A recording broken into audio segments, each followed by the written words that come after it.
ఉండాలి. రాబోయే local body elections లో 90% పైగా సీట్లు సాధించాలి. చేసిన పనులను బయట చెప్పుకోవాలి. గీత దాటొద్దు అంటూ దిశానిర్దేశం చేశారు. కానీ సిఎల్పి సమావేశంలోనే కొంతమంది బహిరంగంగా అసంతృప్తి వ్యక్తం చేసినట్టుగా తెలుస్తోంది. మరీ ముఖ్యంగా కోమటిరెడ్డి రాజగోపాల్ రెడ్డి సిఎల్పి సమావేశంలో చేసిన వ్యాఖ్యలు కాకరేపినట్టుగా తెలుస్తోంది. రాజగోపాల్ రెడ్డి తిరుగుబావుట ఎగరవేసినట్టుగా తెలుస్తోంది. ముఖ్యమంత్రి రేవంత్ రెడ్డి టార్గెట్గా కోమటిరెడ్డి సంచలన వ్యాఖ్యలు చేశారు. ముఖ్యమంత్రి చెప్తున్నారు ఎవరు గీత దాటొద్దు, గీత దాటితే చర్యలు తప్పవు అని. కానీ కోమటిరెడ్డి రాజగోపాల్ రెడ్డి మాత్రం ఎవరిని కలుపుకొని వెళ్ళడం లేదు అన్నట్టుగా ఆయన మాట్లాడారు.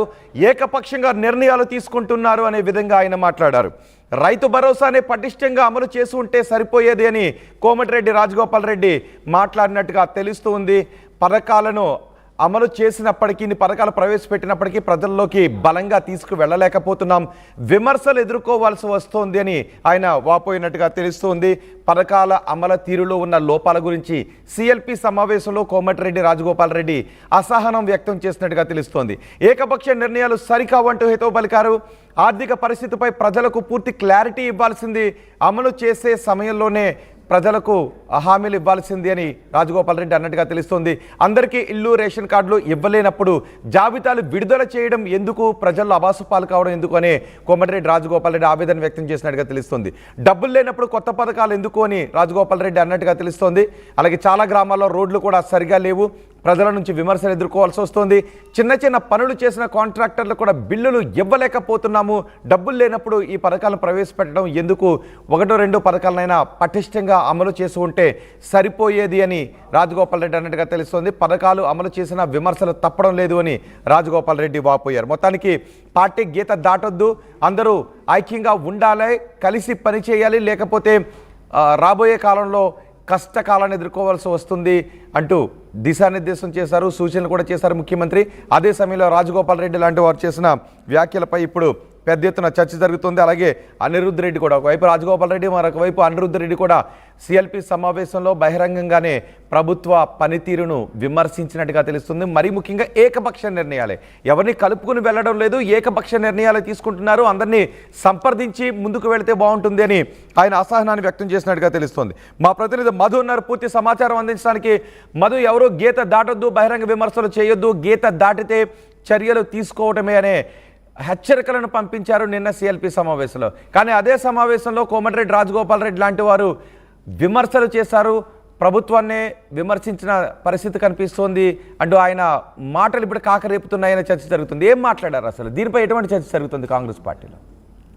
నిజంగానే అసంతృప్త ఎమ్మెల్యేలు అనిరుద్ధ్ రెడ్డి ఆధ్వర్యంలో భేటీ అయిన తర్వాత పెద్ద ఎత్తున కాంగ్రెస్ పార్టీలో ఒక కుదుపు ప్రారంభమైంది. ఏం జరుగుతుంది కాంగ్రెస్ పార్టీలో, ఎమ్మెల్యేలు ఏమనుకుంటున్నారు, ఎందుకు ప్రజలే కాదు సొంత పార్టీ ఎమ్మెల్యేలు కూడా కాంగ్రెస్ ప్రభుత్వం పైన ఎందుకు అసంతృప్తితో ఉన్నారు అనేటువంటి దానిపైన ఒక సమాలోచనలో పడిపోయింది కాంగ్రెస్ అధిష్టానం. అందులో భాగంగానే నిన్న సిఎల్పి సమావేశం నిర్వహించారు. దాంట్లో భాగంగా మొత్తం పవర్ పాయింట్ ప్రజెంటేషన్ లో రాష్ట్ర ఆర్థిక పరిస్థితిని వివరించి చెప్పకనే చెప్పారు.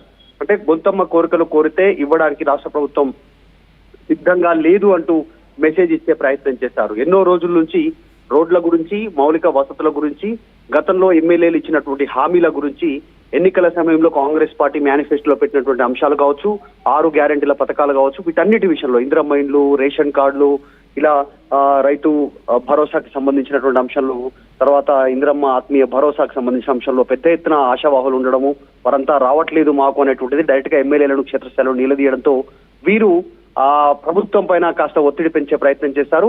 ఈ ఒత్తిడిని కాస్త దూరం చేసుకోవడానికి, అసలైన వాస్తవిక ఆర్థిక పరిస్థితిని వివరించడానికి పవర్ పాయింట్ ప్రెజెంటేషన్ తో వివరించారు. దీంతో ఒక అంతర్మదనంలో పడిపోయారు కొద్దిమంది ఎమ్మెల్యేలు. సో కొద్దిమంది ఏమో అర్థం చేసుకున్నట్టుగా సైలెంట్ గా ఉంటే, కొద్దిమంది మాత్రం ధిక్కార స్వరం వినిపిస్తున్నారు. అందులో బాగానే కోమటిరెడ్డి రాజగోపాల్ రెడ్డి సెన్సేషన్ కామెంట్ చేయడంలో ముందు వరుసలో ఉంటారు. రాజగోపాల్ రెడ్డి సొంత పార్టీ నేతలైనా, సొంత పార్టీ విషయంలోనైనా ఆయన అలాగే మాట్లాడతారు. అందులో బాగానే మాట్లాడారు. అందరికీ ఇవ్వలేనప్పుడు ఎందుకు హామీలు ఇచ్చాము, ఇలాంటి పరిస్థితుల్లో ఇలా, అదేదో జనాలకే చెప్పండి అనేటువంటిది మెసేజ్ చెప్పే ప్రయత్నం చేశారు. మాకు వివరిస్తే ఏంటి, మేము ప్రజల్లోకి వెళ్తే ప్రజలు మమ్మల్ని క్వశ్చన్ చేస్తా ఉన్నారు అంటూ ఆయన అధిష్టానాన్ని ధిక్కరించే ప్రయత్నం చేశారు. ముఖ్యంగా సీఎం టార్గెట్ గానే వ్యాఖ్యలు చేసినట్టుగా తెలుస్తా ఉంది. చిన్న చిన్న కాంట్రాక్టులకు కనీసం బిల్లులు ఇప్పించుకోలేనటువంటి స్థితిలో ఉన్నాము, మా మాట చెల్లుబాటు అవ్వట్లేదు ప్రభుత్వంలో అనేటువంటిది స్టేట్మెంట్ చేశారు.